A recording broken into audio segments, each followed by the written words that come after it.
Hello and welcome to Art History Plus podcast. We have with us Nejal Mehta.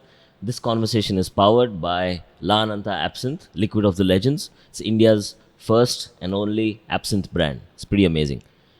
We're speaking to Nejal. She's a painter. I'm going to ask her a few questions. Some things she might agree to speak about, some things she might just basically tell me to get lost. But that's okay because I'm trying to figure out how she paints, what she paints, and why she paints. So, Nejal, Yes. allow Hi. me to ask you, out of 1 to 10, what's the honesty parameter you're comfortable with? How honest are you going to be with me? 8. 8. Humor That's pretty setting. high. What's the humor setting I'm allowed to be? 8. 8, I'm allowed to be, okay? 7, There can 8. be bad jokes, okay? Okay. 8. And in terms of how deep you want to go from 1 to 10, how how much of your process will you be revealing? 10 on 10. 10 on 10. Bang There's on. no process. All right. So, Nejal, you, by the way, she's part of the, you're part of the show. I'll Yes. just have a chat with you. Yes. You're part of the show that I'm curating called Follow the White Rabbit at the Yes. Frida Art House at the Ritz-Carlton in Pune.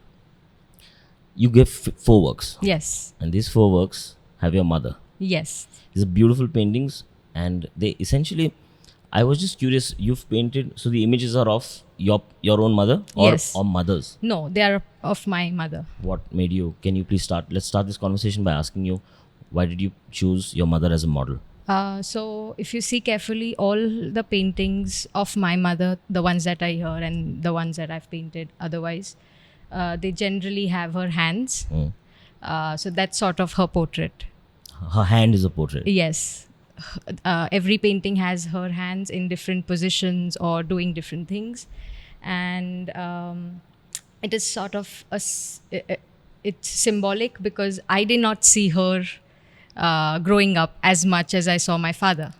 Oh, As in, my father was in the forefront always. And I Okay. was also very close to my father. Yeah. Not that I was not close to my mother, but there was no such relationship that I would, or any moments where I have a deep memory or, just that connection. your father-daughter relation was It was strong. strong. And maybe that was also one of the reasons she was in the background, or I never saw her the way I saw her after he passed away. Oh, I'm sorry. So our relationship evolved after that, and she also became a subject in that time I spent with her after him. So yeah, and not having her face was not intentional that I'm going to paint her like this or not have her face. But it was more, my focus was on something else when I was watching her. I was watching her a lot. I was observing her a lot. When I came back to live with her, Can you be a little specific? When you said you're watching her, you're in the paintings, your mother does nothing. She's yes, sitting. yes, Is she doing something while, that's something that we don't know? Is she praying while you're painting? Is she reading a book? Is she listening yes, to an audiobook? yes. So if you also look at each painting, the title reveals that. So one of the paintings, I was visiting her doctor with her, and we were waiting outside where I was again observing her, and she had some hand movements. We had a conversation before or after that. So all of that played while we were there, and in those moments, so we were waiting at the doctor's. So that one I called mother waiting patiently. Yeah. But that hand gesture was not same as when she is sewing or she's reading or she's thinking something else. So I've named the paintings accordingly, and each of the times what she was doing or in the state of mind she was in. Sure. And now, what state of mind are you in now? When you, for example, like, I'm not understanding, if you are painting your mother and your mother is the model for you, I'm assuming that your whole body of work is not about your mother. It's about women. It's about people. Because I did read your for the exhibition. We've been having this conversation since a while about you use the word patriarchy. I'm going to come Yes, to that, and yes. I want to kind of explore this concept, how you see it. You mentioned that unfortunately you lost your father, Yes. and now you're spending more time with your mother. Yes. And I asked you a very cliched question. I asked you, now that your father is not there, Yes. is your house less toxic which immediately that came to you. Yeah, No. that immediately came to me because with because if, patriarchy, go on. sorry, because even generally I just assumed that masculinity would be toxic, and now that your father is not there, maybe that your house has become more. I don't have a mother, by the way, since my childhood, so I just feel like mothers and women bring more kindness and love into the family. Yes. So it's my understanding. And then you said no to that, so I was like, I was not sure. No, I did not say, I did not mean, I said no to no. My house is not less toxic. My house was not more toxic because when my father was Father there, was there. it was that's not what I meant. In fact, he sort of kept the family together, Okay. which broke apart Sure. post Okay. after his death. Yeah. The entire family broke apart. And also, what I mean by patriarchy is, of course, he was a great father, a great male figure also, compared to the world we live in, or what we've lived in the That's- last generation. That's what I want to understand. What does that mean? He was the male figure. But he was the male figure. Yeah. He was very kind. In fact, I have never seen my parents quarrel or fight in front of us. I've never seen him raise his voice Sure. with my mother. So I've never seen that kind of a behavior in my house. But I also lived not just with my parents. My father has 4 brothers, and we all lived together. So joint family. But I still saw a lot of male-female reaction, male-female interaction. Yeah. Yeah. And how they have been with each other. And this was my starting point. Then Sure. I got out of my house and I started to explore this idea. Right. And your relationship with your mother is more like a bonding now.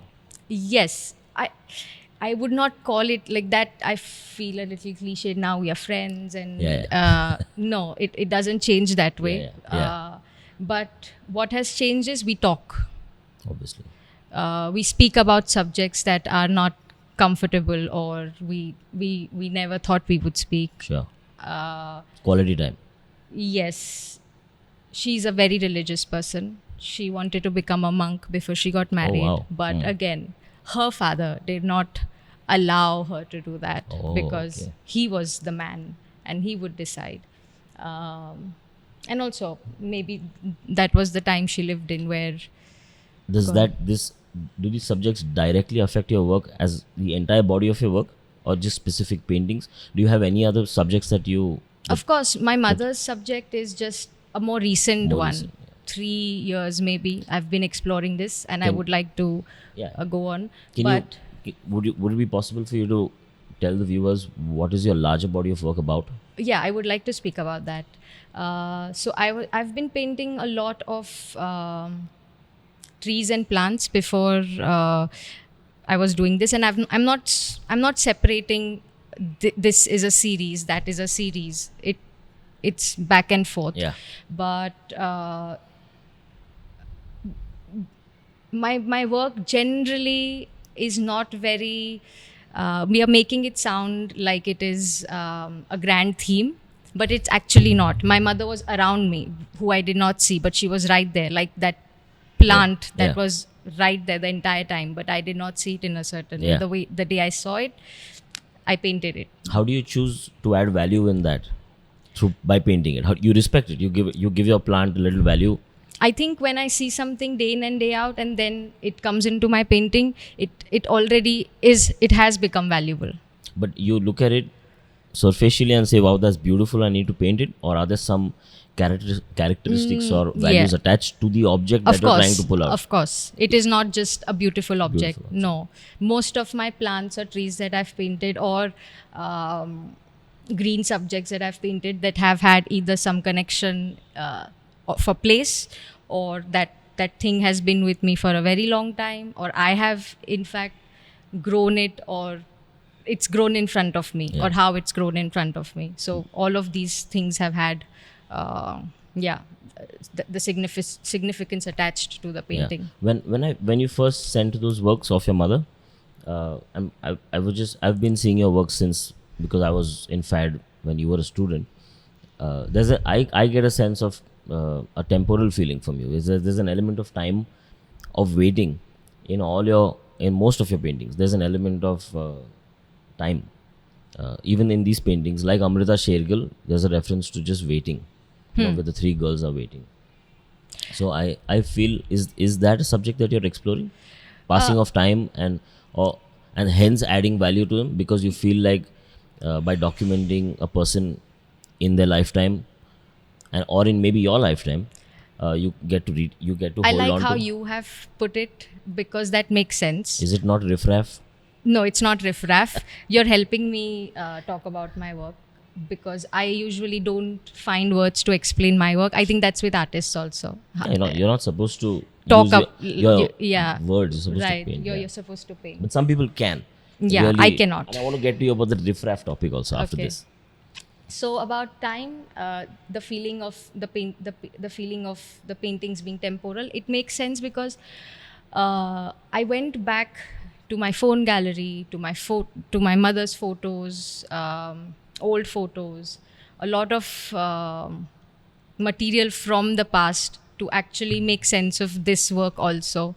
I wouldn't say everything I've painted is a reference from the past, but all that played on what I was painting now and how I was painting it.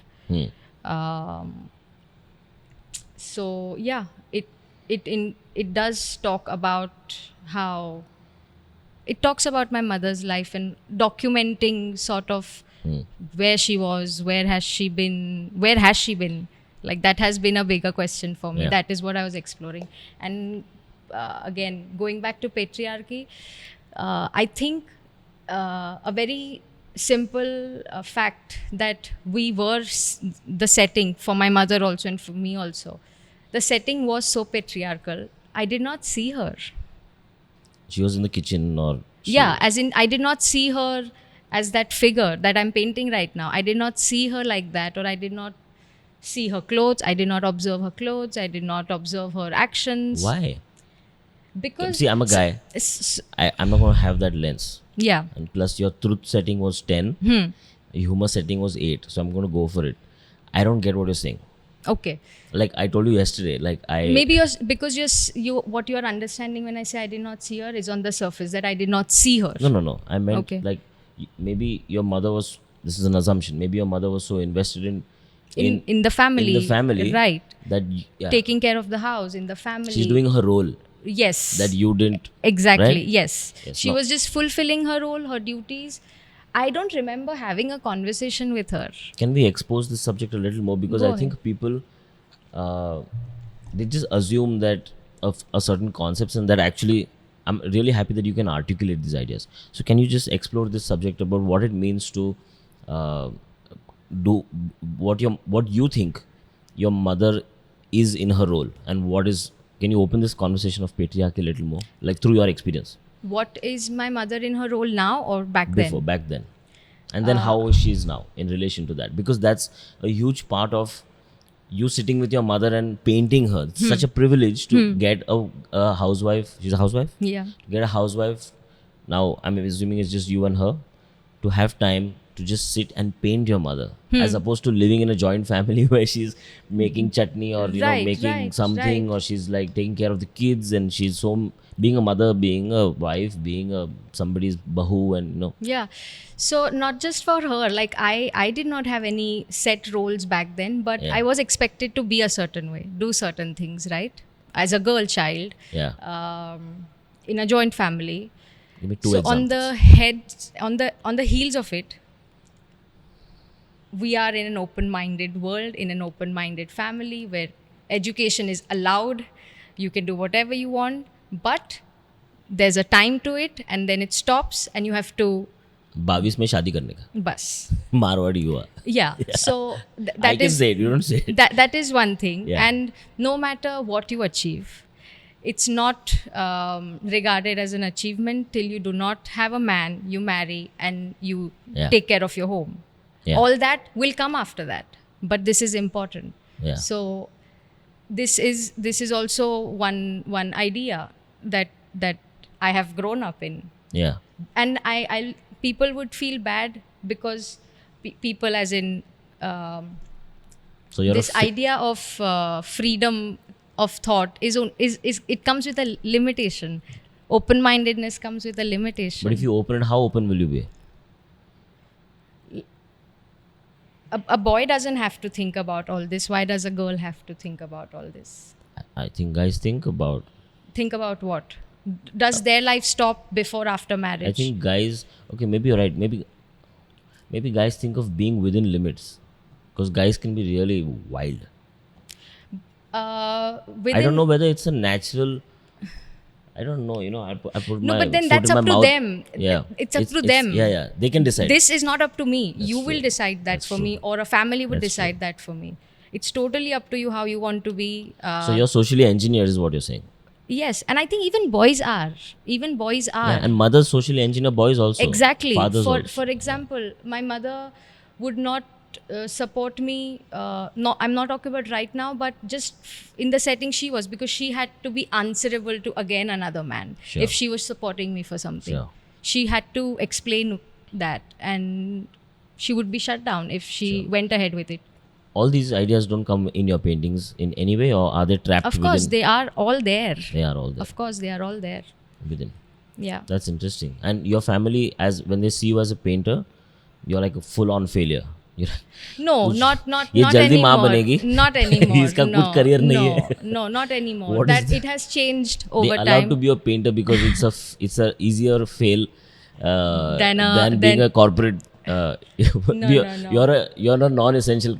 in COVID times, we realize how non-essential we are all. Most people, and who's essential and who's non-essential. But nobody talks about that. Nobody COVID talks- is gone, COVID is and we are gone. back to No औरतें masks. ये करेगी और आदमी Yeah. ये करेंगे. Oh, This is- is not your job. This is your No, job. come on, but like now you're No, I'm now just you're a exaggerating. Now you're a free person, and I'm assuming that you're painting. You can explore your ideas in as much detail as you want. Yes, and But it I'm still also has a at that cap. stage. Sorry. It still has a cap because it takes some time to shed away these. I don't feel I have a cap Glass ceiling. anymore, but there's so much still to explore, and I will only know the cap, or the cap is broken, Yeah. when I will dig in deeper. But I think the financial aspect of this, how people view me or my art career, changes. Sure. When I was dependent on someone, it was seen differently than how it is when I'm able to take care of myself. Paint, don't paint, do whatever the fuck you want, but you're not dependent on someone. So You're making ये छापरी अभी पैसा बना रही है. नहीं, ऐसे कुछ नहीं. And But loaded. No. You're selling art I'm able to take care of myself with my art. I'm also doing something else on the side. So I'm able to, Proud of you, I yeah. even took up certain other things that I like to do, Yeah. so that I could support myself as a painter. And I don't want somebody to tell me, Like what? What did don't you do this or don't do that. apart Do from this. art? You started some business, right? Yeah, I started something. It's a gifting business. Sales pitch. Go for it. Uh, Go for it. So I run a small company with a partner. It's a gifting business, and we do corporate gifting. Oh, nice. And again, this is something, as a child, I was never a painter. Yeah. In my childhood, I was a crafter. Okay. I did a lot of crafts. I was always making something. For a crafter, you paint damn well, yeah. So Cyrus sir from FAD, Cyrus Vadia, he was the one who pulled out the painting out of the crafter. I was more of a paper cutting, making models of something or the other with paper. Yeah. So he pushed me a lot. In fact, he was the one to tell me, if you have a chance to study this further, go ahead and do it. And that was also a game changer for me. Oh yeah, you left and you went to Berlin. No, I went to the States first. I was there for a year. I had to come back after my father passed away. And then in a year's time, I went to Spain. To Spain. Yeah. Okay, what did you study? Let's do this. So for people who don't know, you were in FAD, Yeah. and after FAD is, you want to say what? So FAD was an art school in Pune. We could do the 1-year art program here that gave you the foundation, and yeah. Then you had a cap. Yeah. Then after that you have to, and I was And Vaibhav was there a as a- faculty yeah. in FAD for a brief stint, and that's where I actually first saw her paintings. And then after that you went to the US to study what? Painting. Even Where? to Spain. I went to study You painting. did classical Western painting, Painting. human figures, Yes, light and yes, shade. yes. So I went to LA to study classical drawing and painting. I In went. LA, half the people are nude. Yes, yes. So it's a good place to To study study. human figure. Yes. Same is with Spain also. Yeah, same as this place. So I got a lot of exposure to studying from life, painting from life in the school. We had like every day for 3-4 hours of studying from life, from models. Yeah. So that was a great education. Of course, it came with a lot of conflict. I was coming from a place of throwing paint and Oh, really? putting, as in I used to like to use a lot of paint. We'll speak about that further. But when I was in the school, I was asked to restrict myself, and I can see that why, and I can understand that now. But then I was sort of fighting the whole classical way of studying. But no, it has taught me a lot, and I can see that how it has played on my More controlled. work. Yes, yes. And you So, save paint also. You become more Marwadi with paint. Like you kind of stingy with paint. stingy with paint. Yeah. No, I am not at all stingy with paint. I Yeah. like to really use a lot of paint, Yeah. and that was what actually got me excited to learn painting or to get into painting. I never liked the thin layers of watery, What? more oil and less paint. You like impasto? Yes, yes. So that was something from the beginning. Why are you doing oil paintings? Like As it's such medium. a stale medium. Don't you think? Not at all. No, people are saying painting is dead for the last 5 years, 10 years. People are But doing. it's not dying. Like Aditi is doing robotics, and people are expressing themselves in like as performances. People are doing like there are very few people who have retained their painterly qualities. I had this chat with you a few months back, and you were like, "I love painting, and painting is. I don't think it's dead and all." So, chalo, let's do one thing. I'm saying it's dead. I'll tell you why it's dead, and you tell me why it's not dead. We'll start with you. Okay. Why it's not I dead? might not tell you why painting is. But tell me no, why you have to start. If No, you're I mean saying you have so many why more paint- options. You have like over 6, 7. It's like But then that You look have- at history. There has always been options, but it's not dying. People are saying it's Yeah, going yeah. to die, but Yeah. it's not dying. Every Yeah. time there's a new medium, there's a mixed media. There is a now there's digital. Anokhi is doing VR and Yeah. So every time there has been a new medium, and there So has which been is- no end to. which is why I'm calling oil painting a classical stale medium. The reason for it, I look at it like I don't look at it like old whiskey or wine. It's not stale because oil painting has changed not as the medium, but how people have been using it. People What have- has been Yeah, that's painted with that medium Yeah. has been evolving, ever evolving, and I think there are massive murals today than Yeah. ever before with Yeah. this medium, Yeah. and it's in public art. It's for the public. It's public art. Sure. But we have, I wouldn't say we've not seen that with other mediums, but regardless of all the other new mediums, every time in history or in the last 50 years also, despite the new mediums, we've still been seeing oil painting as a medium, Sure. as the most, Powerful medium. yeah. I think the rest have a shelf life, I think. I don't know about digital technology now. With all the technology, that's again, it's every day, changing every day. Yeah. But because of that everyday changing, what's coming today is going to be obsolete tomorrow. But that's not happened with painting, with oil painting. What do you think? Why do you I think actually lied when I said it's dying? it's dying. I just wanted to like Make me make talk. me fall in love with oil painting. I love oil painting. I was just joking. Okay. I love oil painting. I have the same thing you said in Hindi Okay. or some other language. But yeah, if I had to quote why I love oil painting, I'd say the same thing Yeah. that you said. But I also feel that I don't only use oil painting. You only use oil paint. I don't Now use only. That's something that I want to discuss. That's something I've been using for a very long time, and I have not, to be honest, I've used other mediums, but I've not explored them enough. And also, I have an issue with you. You paint on paper, man. That's What is this? You that's paint. She does oil paintings on watercolor paper. Why? Just use a canvas. The canvas But have you painted on paper? Yeah, that's when I want to, like, when I was a student. But oil on paper? Oil on oil paper. Yeah, and I think it's It not. slips. The brush slips. Like the brush doesn't. The canvas doesn't retain the paint. I don't like how canvas becomes. I don't enjoy canvas as much.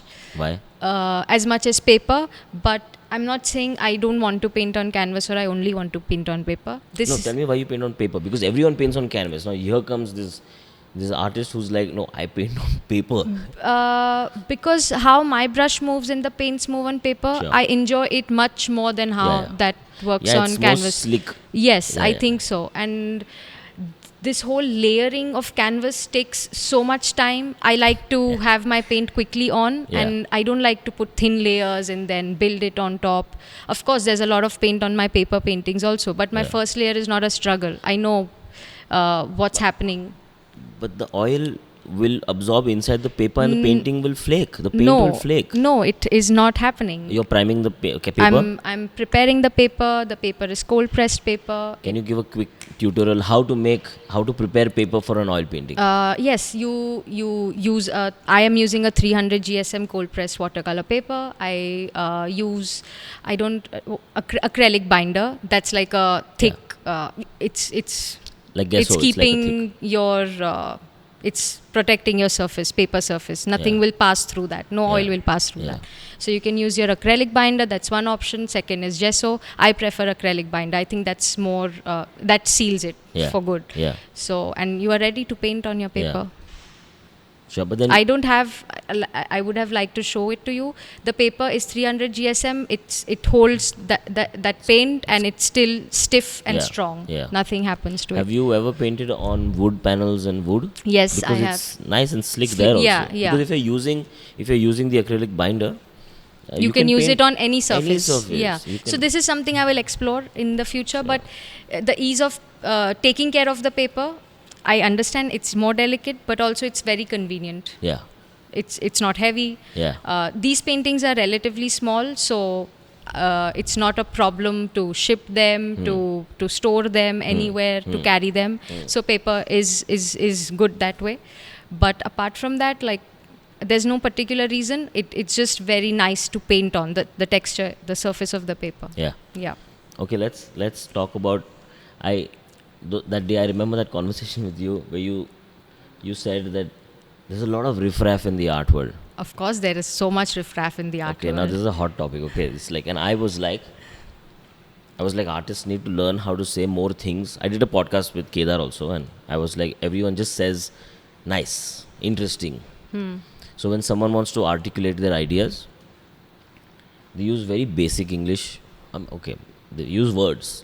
Whatever language they use, words, and they use very basic language.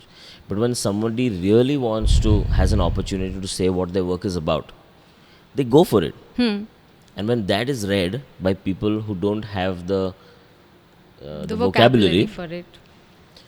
My reading is that they read this as, fuck, this is pure riffraff. Like, it's like to talk about esoteric subjects like, the Anthropocene, climate change, and my works are about gender. And I mean, there might be residues or traces of that in their work, but people are actually pretty sensitive to articulate such ideas. And the people who don't have these issues see that as riffraff. That's my thing to you. And now you said that it's mostly riffraff. So when and I most say, people think that, by the way. My family, many people think that the art world is bullshit.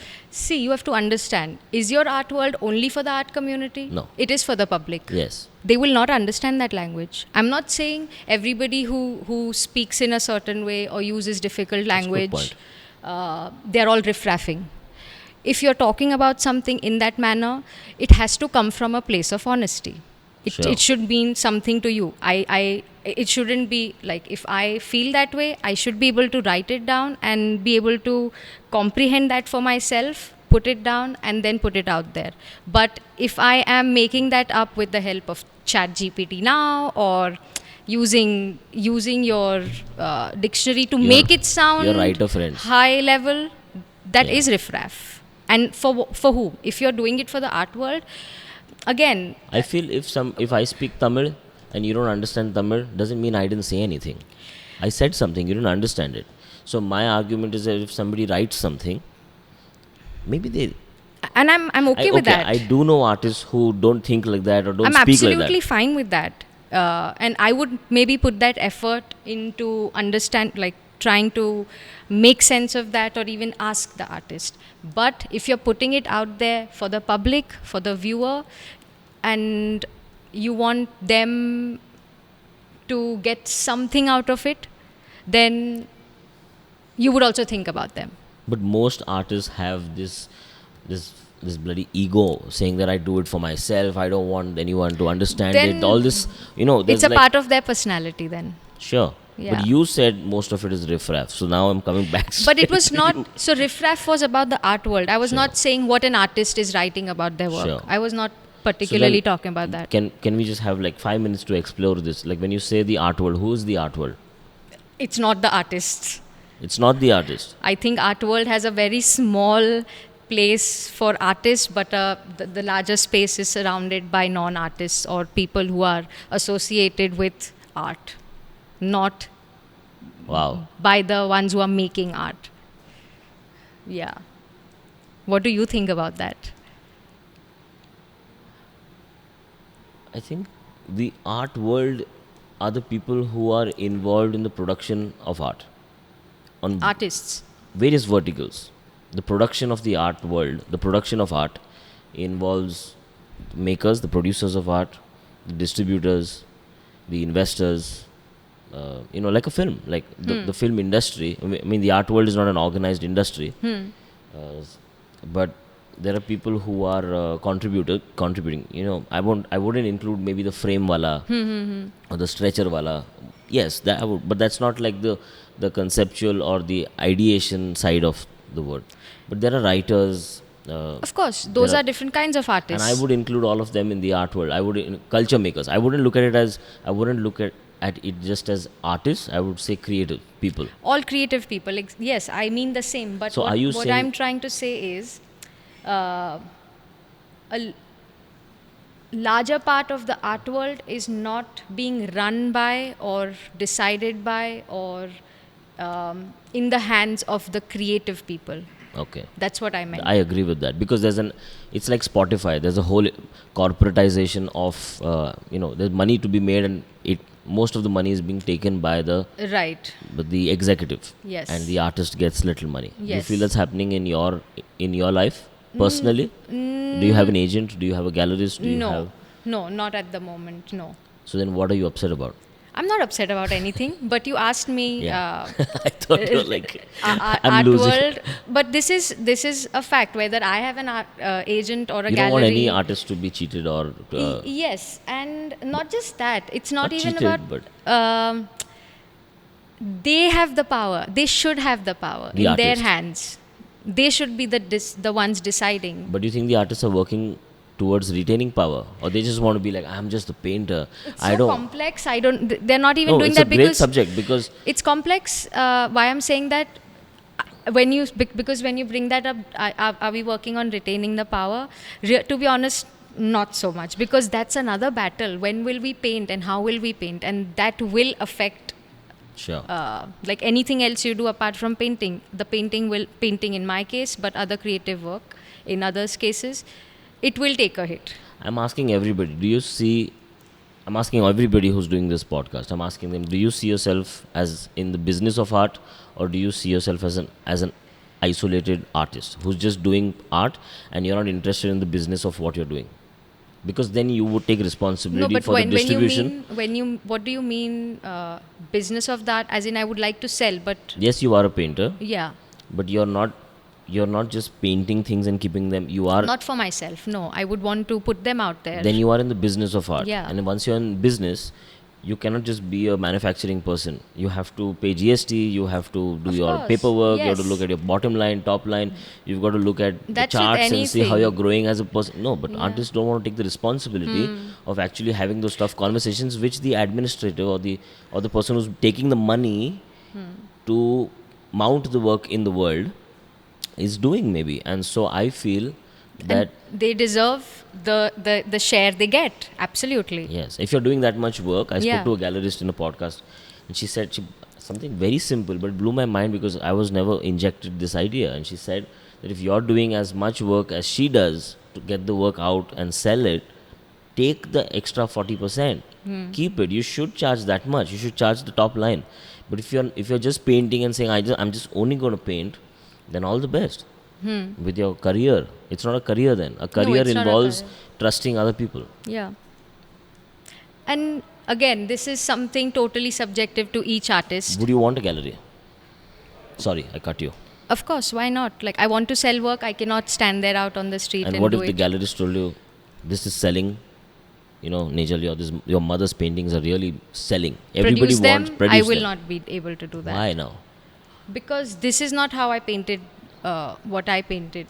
Sure. Yeah. Can we talk about this battle, of this personal battle of like wanting to be an independent artist, but then also being so risky that even your partner who you're working with as a gallerist or your agent can't trust whether you will deliver this product. Like you can't go with business or scale up unless you have a scalable model in any sector. I can't imagine any sector like you make a product and then you say, okay, my next product is going to be different. I'm going to make only one. The person, I don't have no clue But then what you're going to come up with. फिर तो हम And factory people बन गए want ना. that. Art कहाँ रह गया?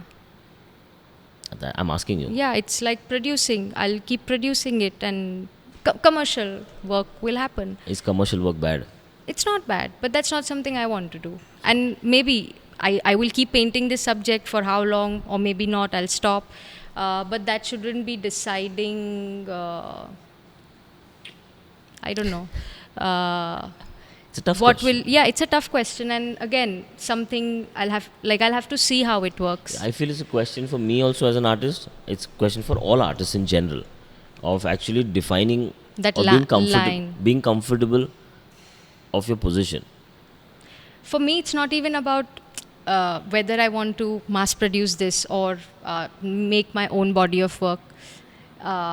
When that thought comes in, that's already a big question for me. What is driving me to paint? Is it sales driving me to paint? This What is driving you? Can you tell me? You. What drives you to paint? Let's have a very we are almost out of time. Just like a quick, not a quick. Iron this out nicely. Let's spread. As a painter, you, Nejal, because we spoke about the world right now. Let's come back to you. It's a good point. Thank you for bringing me back to this. What makes you paint? Like, can you articulate this? Like, what you paint, why you paint it, what is the feeling of painting? There are many people who want to paint. Yeah. So for me, painting has been. I was a timid child. I did not have a voice for most part of my life. Say till I did not started painting seriously, and painting was that, like, these. It was a medium for me to say whatever I had to say without having a conflict, without having to use words, and just do that. And it was very powerful.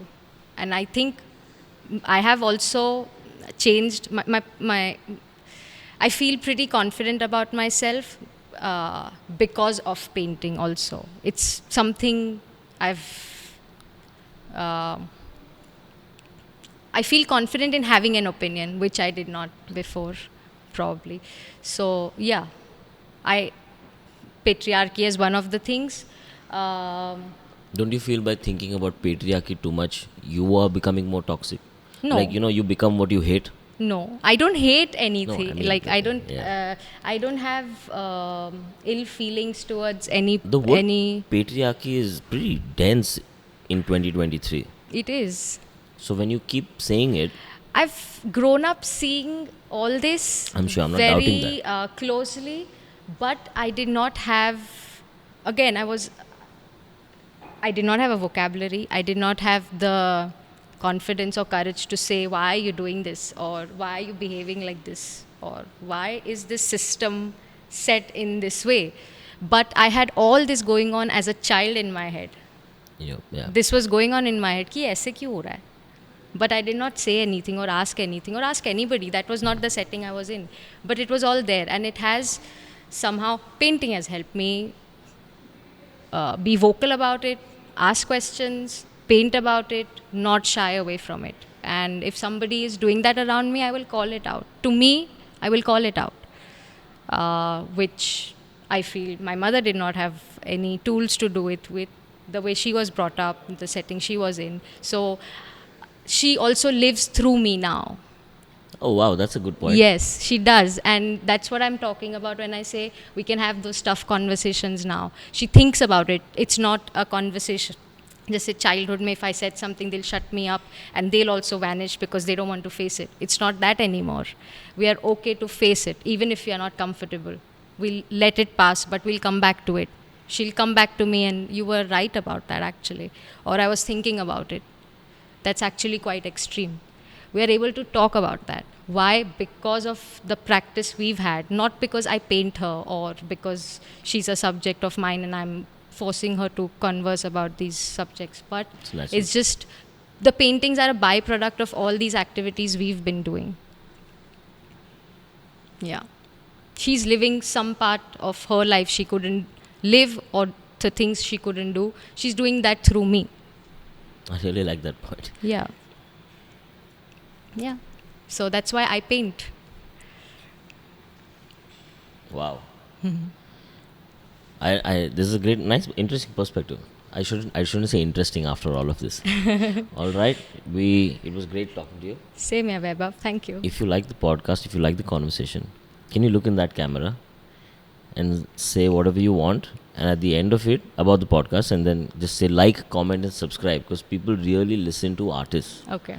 So okay. Okay. So yeah, this is a great podcast, and there are going to be a lot of artists from this show that are going to speak on this podcast. So stay tuned, like, share, subscribe, press the bell icon. No, it's okay. Don't No? press. Okay. Don't press. Bell icon is too, like, I find it too cheesy. Okay. So yeah, share, like, subscribe to this channel, and yeah, look forward to a lot of artists speaking.